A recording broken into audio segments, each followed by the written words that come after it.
What's up, Pitt fans? Welcome back to another Pitt mailbag here on the Post-Gazette Sports Now YouTube channel. He is Chris Carter. I am Noah Hiles. And Carter, another week of the spring, summer times coming up. And as always, we got a lot of good Pitt questions to answer here on the YouTube channel. But first, how are you, my friend? I'm doing great, sir. It's a Tuesday out here in the sports world of Pittsburgh. It's springy, it's sunny, it's nice. I'm loving this time of the year right now. I do too. I mean, it's nice when the weather is just delightful every single day. It's almost dangerous that this coincides with the one time of the year where we actually have free time. Yep. You know, because it's like, man, like I don't have much to do, and there's so much fun stuff to do out there. You can kind of get lost in the fun a little bit there, so you got to have a little bit of discipline.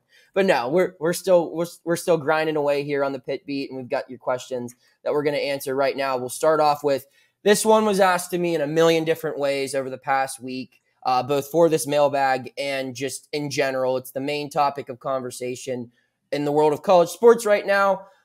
For a lack of a better way to put it, is Pitt screwed when it comes to conference realignment? All right, so Abby and I talked about this on our show Thursday. I wrote about this Wednesday, I believe, and I also wrote about it like 3 weeks before it became a big national conversation. The ACC isn't going anywhere unless lawyers are able to find something that they haven't been able to find since 2018. Nothing's changing. There's no way any of these schools are getting out of the league. One, I don't think any school has $120 million just laying around that they can dish out to even try to leave. I mean, $50 million is a ton of money. That's what Texas and Oklahoma paid to get out just a year early. Yeah. I mean, you're gonna pay north of 120 million, excuse me, and then you're gonna have to, on top of that, get some lawyer that can find a loophole that hasn't been found in over 5 years. It's just not gonna happen. That's my answer, quite plain and simple. I mean, Pitt, if it was about to happen, if their media deal did end in the next couple years, and 7 of the teams in the league, of the 14 full-time members, if half of them were trying to leave the league, yeah, that would be a death blow to the ACC, and Pitt would be kind of on the outside looking in as far as finding a new home. But that's not happening. I just don't see it happening. Chris, do you have anything else to add on that? I feel like you feel like I don't see this being a thing right now. I think there's teams that are considering it. I think there's teams that are trying to see what their options are. And here's the thing. I don't think that Pitt's stupid, right? Like, I don't think they're sitting around here and just being like, yeah, everything's going to be fine in 10, 15 years. Everything's going to be the same. Pitt's absolutely looking at it. But people felt this way about Pitt in the Big East years ago when, like, man, if the Big East falls, the Pitt is done. They moved to the ACC and it wasn't so cheery for a little bit, but they've made it work. And I'd say right now they're making the ACC work. If the ACC were to fold, yeah, that would suck in some time, right? Like, because it looks like Pitt football has figured some things out and they can be one of the best teams in this conference for a bit. Pitt basketball, maybe they're about to figure some things out, and we'll get to that a little bit more here shortly. But and that would suck. But I think Pitt would find a way out, even though Pitt's not a premier college program that's going to be talked about every week by major networks or anything like that. There's still a program that people are going to want. I'd say that people would look at that like the Big Ten would be like, hey, come over here, or it's like somebody would find a place for Pitt. Pitt would find a place for itself. If something was to happen to the ACC, Pitt would have an out and be able to stay a relevant sports university and be able to keep, have their programs find a home. But I don't think that's going to happen for some time. No, I mean, when the grant of rights expires in 2036, sure, the ACC might not exist, but 2036 is a long time away. You've got what is it? 3 whole groups of collegiate athletes that will start and finish a college career before that comes about. And the funny part about all this is, the SEC and the Big Ten, their media deals, which start this summer and next summer, those new deals, which haven't even began yet, will also be done before the ACC's current deal is done. Their deals end in 2030. So they can also realign afterward before any of these ACC teams have a chance to realign. Unless, again, if they're willing to pay $120 million and go without getting any TV revenue for football until 2036, That's the price you have to pay, unless you can find a lawyer that can find some flaw that has not been found. Loophole, yeah. But when the deal was signed in 2015, 16, and then when the extension was made 2 years later, they've read through this a million times. All of that was, and I've said it on the radio, on radio hits, I've said it on this YouTube channel, I've kind of written it. This was just these teams feeling desperate, looking around and seeing that teams in the Big Ten, teams in the SEC are going to get $30 million more a year through their television revenue than what teams in their own conference are going to get. And when you think about an expanded playoff field, they're thinking, well, crap, because there's going to be in that 12-team field at least 3 or 4 teams from the SEC. There's going to be at least 2 or 3 teams from the Big Ten. And when you consider that more than half the field is making $30 million more annually than you to use for recruiting trips, to use for facilities, to use for whatever, you're at a severe disadvantage, and that is worth worrying about, but there's nothing they can do. But with that being said, let's just play along with it, because Donnie wants to know, if you could pick a new conference for Pitt, which one would it be? Carter, you said the Big Ten. I would like to see that. I think that that's probably the best fit for Pitt as far as, geography goes, although, considering that USC and UCLA are about to be in the Big Ten, I don't think geography means anything anymore, in college sports anymore. No. I would also like to see it in the sense where Pitt and Penn State could regularly play. My thing with the Big Ten is West Virginia ain't getting in the Big Ten. So if you don't think so? No way, not with their academics. And that's not me being petty and talking down. That's just the reality of it. They're not a school that would fit that mold, I think. So I would have to say that, if you want to find a way for tradition to stay alive, and if you want Pitt, West Virginia to be the mainstay rivalry, then I guess they go Big 12. Personally, I would like to see the Big East start up football again, and you just bring in Pitt, Syracuse, WVU. You could try to bring in some other teams from the Big 12 or the AAC, maybe get Cincinnati back. And then you have Pitt there for basketball, because the basketball league's already great. It has the national champion in it. But then you can, and I understand that the media rights for this league football wise would be nothing. You would not, you don't want Pitt to be the headliner when you're making a sales pitch. But as someone who grew up watching Big East football, I think that would be kind of cool to just bring back all those rivalries where you could throw Virginia Tech in there as well and whatever. But I think the Big Ten's probably the best thing that Pitt could hope for as far as, geography. You would have a rival there that academically would fit the mold. And, they're going to make $70 million a year off that TV deal. And Heather Lyke has a lot of Big Ten connections. So I think that would probably be her biggest interest if she had to pick a new conference. That's just me. I also think the model that Pitt plays right now. I mean, Pat Narduzzi came from the Big Ten. They could bang with a lot of Big Ten teams. Sure, they get they get their heads pushed in by Ohio State and Michigan and probably Penn State on a few years.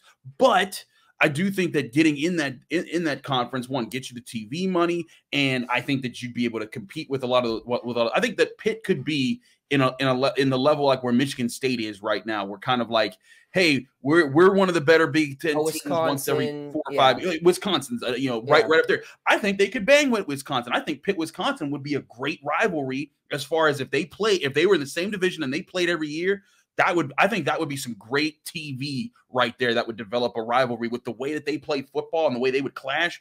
I think that would be awesome. That's why I just think Big Ten makes a lot of sense. You wouldn't be a heavy hitter, but imagine the 1 year where Pitt's in the Big Ten championship, and if they were able to pull off an upset over Michigan or Ohio State, and what that would do for the program. And the thing is, I mean, if you make the Big Ten championship with this 12-team format, you're in the playoff. That's how well respected that league is. My thing with what you just said, though, is God, those games would be so miserable to cover.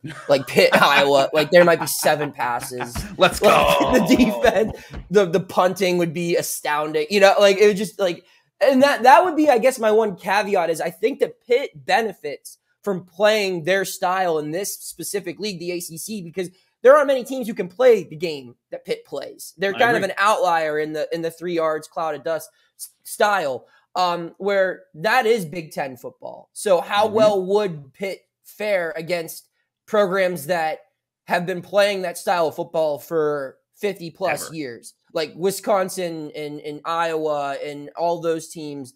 That's just their identity. And while it's Pitt, it's a different thing where Pitt is kind of an outlier and they're able to take advantage of it. Would that be a benefit, or would it just put them into the middle of the pack because of that? But it would certainly be interesting. And I do think that, like getting to see those matchups. I mean, there's a lot of great football branding in the Big Ten. I wouldn't hate covering games at the Big House and the Horseshoe and Camp Randall and all that stuff. I know Pitt plays Wisconsin in non-conference play in like 2025 or something. But yeah, I would be for that. And it would be a great basketball league to be a part of as well. So we'll move forward now with questions that actually like pertain to things that could happen. We'll stay on Pitt football, though. Sammy wants to know who needs to have the biggest breakout year for Pitt football to make the ACC championship game. And this is a good question. I'll start with this just because I'll take the easy one, Carter. I'm just going to say Phil Dracovic. Yeah, right. Like, Pitt's won one ACC title, and the year it won the ACC title, it happened to have the best quarterback in the league that year. I'm not saying that Phil needs to be the best quarterback in the ACC. That's a very tall task when you look around the rest of the league and see some of the dudes that are in that league. But if Phil Dracovic can be Pitt's best player this fall, the Panthers are going to have a really good season. And I think he's capable of doing that. And like we've said a million times on this show, had Pitt received better quarterback play last year, this team probably would have won 10 games. It probably would have been in the ACC title game. So in order to get back there, I think the defense is going to be fine. I think they're going to be able to run the ball.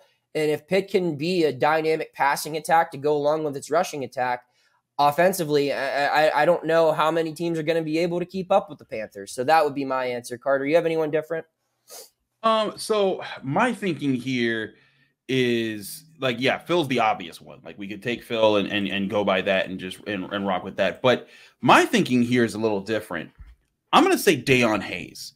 And I'm going to say because Pitt needs new guys to step up in the pass rush game. A star, a guy that's going to lead the way. You had for the last couple of years, you had Kalijah Kancey wrecking shop, and you had him and Servassier Dennis. But you had a cadre of guys who were creating pressure. Last year, their top 3 sack men, Kalijah Kancey had 7.5, Servassier Dennis had 7, Desmond Alexander had 5.5. They're all gone. The next guy on the list was Solomon DeShields, who also is going to be included in that. He had 4 sacks last year, but they need Deion Hayes to pick up the slack there and have the kind of year that they expected him to always kind of have when it was finally his turn. And he's waited his turn. He's been patient. He's been waiting in the wings. He's been growing. He had a really good end to last season. Charlie Partridge has said good things about his growth as not just as a player, but also as an individual. If he comes out and he has an 8+ sack season, I think he energizes the defense. I think they keep that mentality of the pass rush. But if Pitt does not get after the quarterback the way that they have the past 5 years. They have ranked in the top 3, I think, for 4 seasons in a row when it comes to sacks in the country, not the ACC, the country. If they don't do that this year, there's a chance that they take a step backwards. And I think it's really up to Deion Hayes and the group of defensive guys on the defensive front to continue that reputation. I think they will, but I think Deion Hayes, if he's the face of it, it puts them in a really good position. See, I know I took the easy route, but even if I wasn't allowed to say Dracovic, I would have said someone else on offense, and here's why. Because if it's not Deion Hayes, I'm confident that someone on that defense will establish themselves as a superstar next year. It could be Javon McIntyre. It could be Phillip O'Brien. It could be, if you want to go on the line, it could be Nakai Johnson. It could be Sean Fitzsimmons. It could be David Green just having a Kenny Pickett year, but on the defensive line type thing. It could be a whole bunch of guys. I mean, Shane Simon at linebacker, Bengali Kamara, Solomon DeShields, Brandon George. There's so many guys that I think have that potential breakout superstar potential on defense. You're going to get at least one, if not 2. I don't know who it's going to be, but I'm confident that at the end of the year, there's going to be at least 2 guys in the mix for like first team all ACC on Pitt's defense. And that's excluding the fact that they have 2 probably of the best corners in the league that I did even mention there. I think they already are superstars, but as far as pass rushers and tacklers go, someone in that mix is going to step up. Where offense, I think it's not as much of a guarantee. And if I had to throw one other name in there, I would say Bub Means or Kanate Mumfield. Just one of those receivers. Yeah. If they can have a star receiver, someone who is a reliable third down weapon, and I think that will allow Dracovic to not even need to be a superstar, but just someone on third downs or in late games who will be open, who will catch the ball, who won't fumble it, who will be able to make plays. Maybe just a step higher than what Jared Wayne was last year. You don't necessarily need to be Jordan Addison, but you need to be a little bit better than what Wayne was. I think if they could have that between Mumfield or Means, that would be a big, big boost too, because the run game is still going to lead the offense. So if you recognize why we maybe look a little different, I don't know, Chris, were you wearing that shirt earlier today? I absolutely was. Same.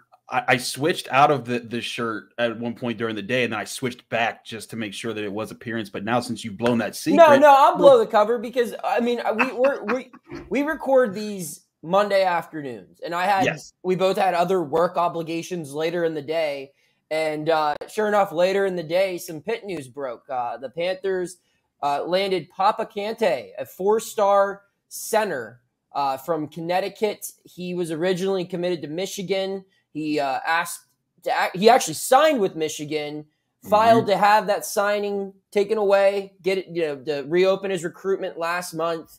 And Pitt, which was originally one of his top 5 teams, lands him. He's the 3rd 4-star in Pitt's 2023 recruiting class, which is ranked by Rivals as the number 22 class in the country now.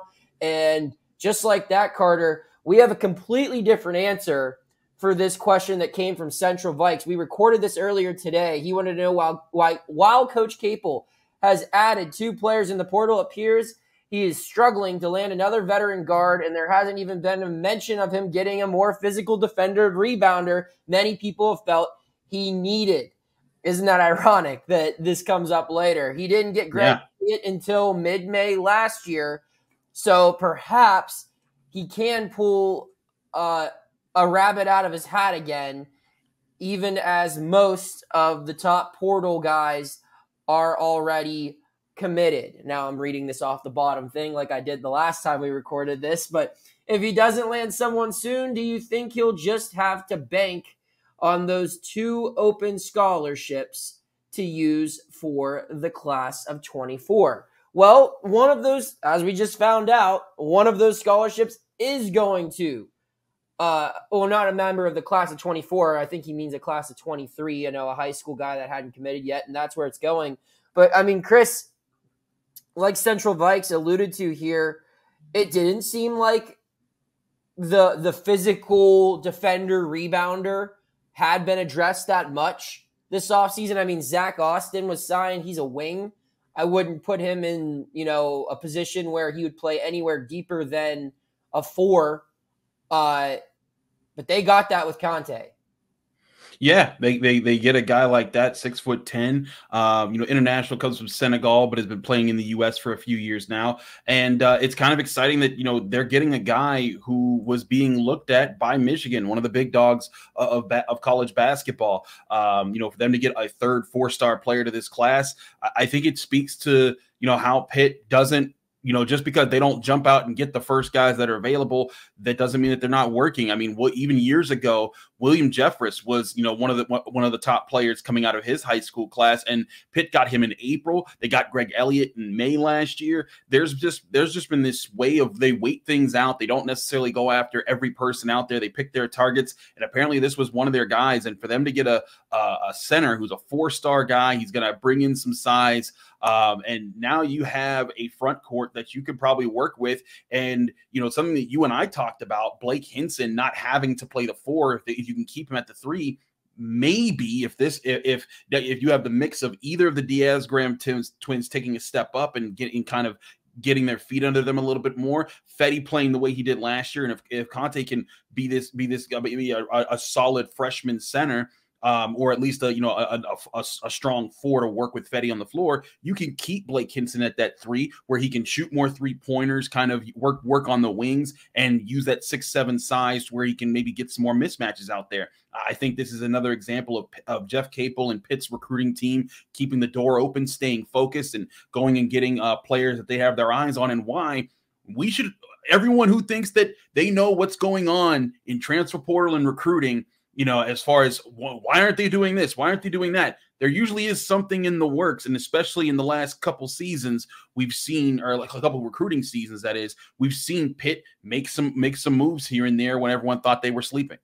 Yeah, I mean, it happened last year with Dior Johnson and Greg Elliott, and there's a ton of examples. And this will be interesting when you just look at it, because you looked at the front court and you would think that, what do you really need to add to it? Like, you would hope that the Twins can continue to bulk up, but I think that this is a good move for them as well, where now you can allow Federico to play his style of ball. You can allow the Twins to play more of their traditional European style, where they don't have to be as physical, where they can play a little bit more on the outside and run the floor. And now you have another traditional big who can bang down low. I mean, this guy's already 215 pounds. That was his high school weight. I'm venturing to say he probably weighs more than that now. And then once they get him on campus, he's going to bulk up a little bit more. I think the concern, I guess, maybe would be that he's young. And are they my biggest question is, how are they going to find a way to use all 4 of these young forwards that they have? Because Conte should play next year. Like, he's a top 100 player in the country. He's the number 7 big man in this senior high school class. Those guys, they don't sit the bench their freshman year in college basketball. So he should play, but so should the Twins, and so should Federico. Yeah. So how do you manage all of that? And I think, they have a coaching staff that can figure that out. And who's to say everyone's going to stay healthy? You never know. But that's definitely a good problem to have. And now this team that, as of less than 24 hours ago, we recorded the answer to this question, and we thought that it was fair to say that Pitt has kind of had a little bit of a underwhelming offseason as far as, they filled those 2 starter spots, but look to be having trouble filling these other 2 things. Now the roster is really shaping up well, where they just need that one veteran guard, and they're complete. And there's much less pressure now that you're going to get your bench production elsewhere, that you're going to be able to have their front court was so thin last year, and now it's by far the deepest part of this team. And what's funny now is, if you go back and watch the clip that we did originally, when I was saying, like, I wouldn't close the door on this yet. Pitt's done this before. This is kind of something that they've been able to do. To Pitt knows it's not a big dog, so it has to kind of lurk out there and see what agreements they can find, and who they can impress, and who they can bring on campus to sell their program. And I was even saying then, when a few hours ago when we recorded our initial thing, I was like, I wouldn't close the book on this.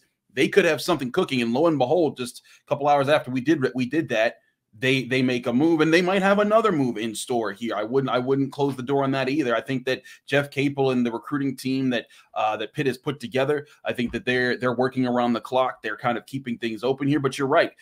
With Conte, if he comes in, and he's an exciting high school recruit. But we've also seen my thing here is looking for, it'd be great if he comes in and he's lighting it up right away. You may have a really good situation on your hand. But even if he comes in and he takes some time to warm up to the game, and to warm up to playing ACC basketball and things like that, I think that him being your 4th option as a guy who's 6'10" or higher, that's not a bad situation. No, not at all. Like you said, it gives you that depth. And now you're playing with, 4 different guys who are around that height in Fetty, the Twins, and now Conte. You look at that and you say, all right, you know that who Fetty is. He's been really good. You expect him to take a step forward. You like who the Twins are. You want them to take a step forward. And then you get this freshman kid. Now you have at least if 2 of those guys become really, really good contributors, which I think that's a good chance of that happening. Yeah.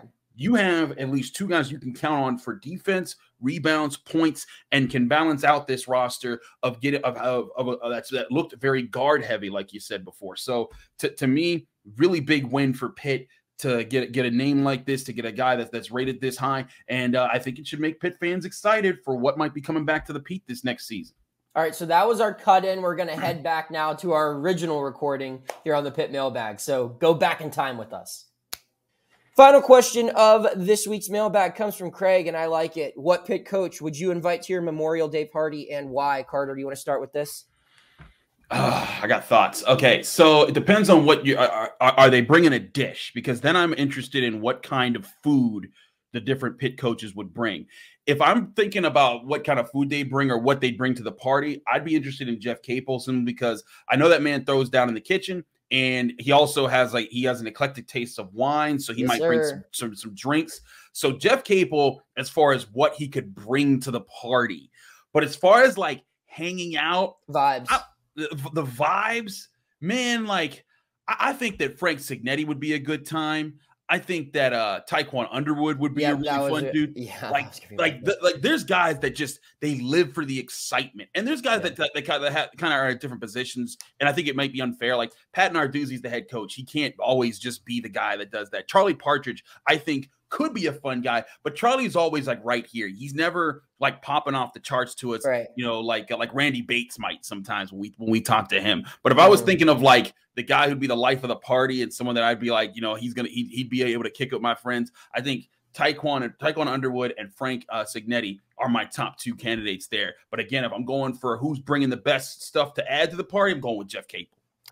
Well, if we're going with food, there's two options for me. I think Narduzzi is a great food pick. I mean, someone that Italian, he's bringing something great, something homemade, you know, maybe some burgers off of a cow that he knew, like the farmer and everything, like, and his family just has this one deli they've used for 50 years somewhere in Ashtabula, Ohio, or Austintown, you know, just somewhere out in Tuscarawas County or Mahoning County. But Pat would be a fun invite because like you give him Pat's kind of like a border collie where it's like he needs a task. So like if you put Pat on the grill, everyone would be fed, and like that would be his thing. He would grill from like sun up to sundown. He would have his little 6-pack there, and just like he would need maybe 6 breaks throughout the entire day to play bocce, and like that would basically be it. But if you're looking for people who are gonna be a good vibe, I would say Taekwon Underwood, like you said, just an all-out good time. I could put him on the aux. He can have a conversation with anyone from my friends from college to my grandparents or anyone in between. He would keep the life of the party going. But if I'm looking for someone in the middle, someone who can bring the food, also bring the social life, I'm going with Tim O'Toole.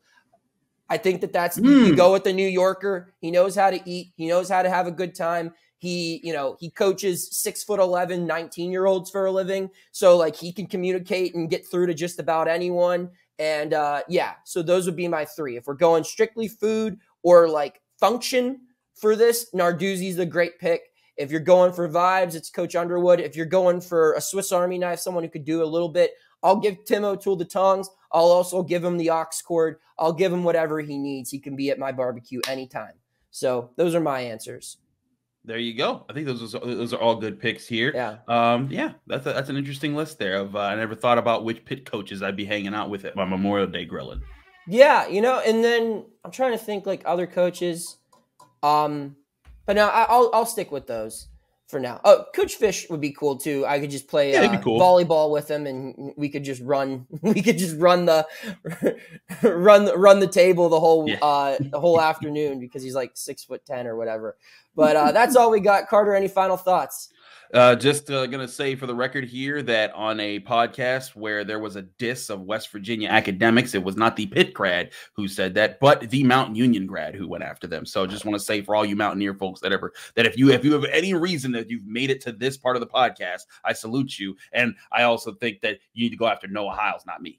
Let me check one thing right here. 89 Mountain Union.